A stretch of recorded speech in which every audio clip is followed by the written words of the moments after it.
السلام علیکم جی، کیا حال چال ہے؟ امید ہے میری تمام بہنیں ٹھیک ہوں گی۔ آج ہم جو ناول پڑھنے جا رہے ہیں اس کا نام ہے راہ کے ستارے۔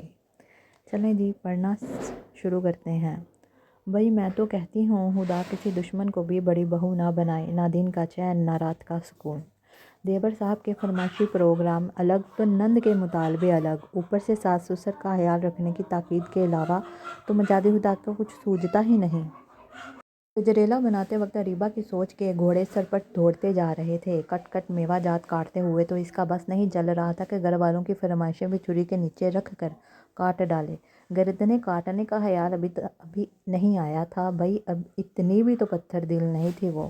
واہ بھابھی دل خوش کر دیا، کیا خوشبو ہے، اللہ آپ کو یہاں سدا آباد رکھے، ورنہ میری لذت دہن کا خیال کون رکھے گا۔ عمر کو گجریلے کی خوشبو لاؤنج سے کچن تک کھینچ لائی تھی۔ لذت دہن کا خیال کون رکھے گا، تم جانو، تمہاری مستقبل کی دلہن جانے، میری جان چھوڑو۔ اریبہ سوچ ہی سکی، کہہ نہیں سکتی تھی۔ اس نے مصنوعی مسکراہٹ سے عمر کو نوازا اور میوے ڈال کر آنچ بند کر دی۔ اتوار کی صبح کا آغاز معمول کے دنوں سے ہٹ کر ہوا تھا۔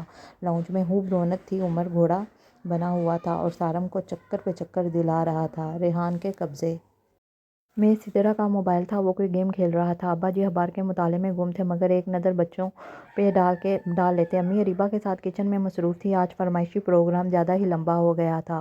اریبہ کے ناتواں کندھے اکیلے بوجھ اٹھانے سے قاصر تھے، لہٰذا امی کی مدد لازم و ملزوم تھی۔ آج سب کی چھٹی تھی، لہٰذا سب حلوہ پوری کا ناشتہ کرنا چاہتے تھے۔ اریبہ سے پوری کبھی بھی نرم نہیں بنتی تھی، اکڑ کر سخت ہو جاتی تھی۔ امی نرم و گدا سی پوریاں نکالتی جا رہی تھیں۔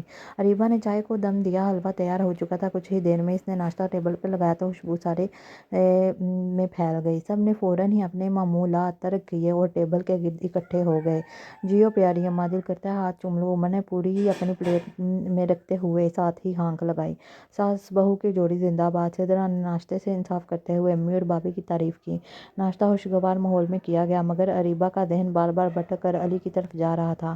کراچی گئے اسے 2 ماہ ہونے والے تھے۔ ابھی تک اس نے لاہور کا چکر نہیں لگایا تھا، البتہ فون پہ سب سے بات ہوتی رہتی تھی۔ اریبہ کو شوہر کے بغیر ساری رونق پھیکی پھیکی لگ رہی تھی۔ اریبہ کی شادی کو 6 سال کا عرصہ ہو چکا تھا۔ سسرال میں ساس سسر، ایک دیور اور ایک نند تھی۔ علی ایک خیال رکھنے والا شوہر تھا۔ اللہ نے 2 بیٹوں سے نوازا تھا۔ سسرال میں بظاہر اریبہ خوش باش تھی، مگر دل کے کچھ ارمان ہنوز باقی تھے۔ دیور اور نند کوئی نہ کوئی فرمائش کرتے رہتے تھے، لہٰذا اس کا کافی وقت کچن میں گزرتا تھا۔ کچھ عرصہ پہلے علی کا ٹرانسفر ہوا تھا، وہ روشنیوں کے شہر روانہ ہوا تو اریبہ کی آنکھوں کی لو مدم ہو گئی۔ عمر اور سدرا تھے جو اریبہ کے کان کھائے رکھتے تھے۔ ساس ہاتھ بٹا دیتی تھی، مگر ان کے گھٹنوں میں درد رہتا تھا تو زیادہ تر مدد کرنے سے قاصر رہتی تھیں۔ اریبہ کا دل کبھی کبھی اچاٹ ہو جاتا تھا۔ علی جب کراچی گیا تو اس کے دل میں امید جاگی کہ وہ بھی چلی جائے، اس کا بھی ایک آشیانہ ہوگا، اپنے بچوں اور شوہر کے ساتھ وہ اپنا گھر اپنی مرضی سے سجائے گی۔ مگر جب علی سے اس خواہش کا اظہار کیا تو اس نے سنتے ہی منع کر دیا۔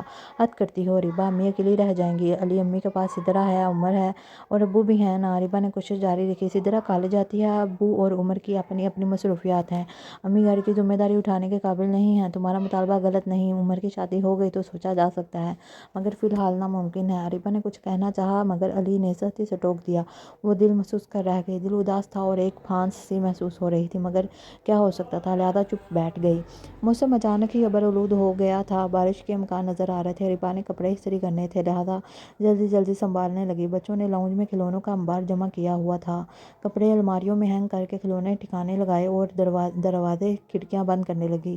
ہوا اگر آندھی کی شکل اختیار کر لیتی تو سارے کمرے اور کچن گرد سے اٹ جاتا۔ بچے عمر کے ساتھ دکان گئے تھے، کچھ ہی دیر میں لوٹ آئے۔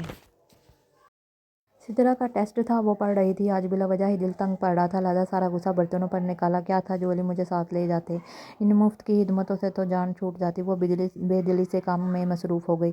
عشاء کے بعد اریبہ نماز پڑھ کر لیٹنے ہی لگی تھی کہ چھوٹی بہن کی کال آ گئی۔ امی کی طبیعت خراب تھی اور وہ اسے یاد کر رہی تھیں۔ اریبہ کا دل ہی بیٹھ گیا، معاملہ سیریس ہی تھا اور نہ اس کو کبھی بھی پریشان نہیں کیا جاتا تھا۔ اب نیند آنے کا تو سوال ہی پیدا نہیں ہوتا تھا۔ اسی ٹینشن میں رات آنکھوں میں کٹ گئی۔ صبح صبح وہ عمر کے ساتھ اسلام آباد روانہ ہوئی۔ میکے پہنچ کر امی کو دیکھا اور وہ زیادہ ہی کمزور ہو گئی تھیں۔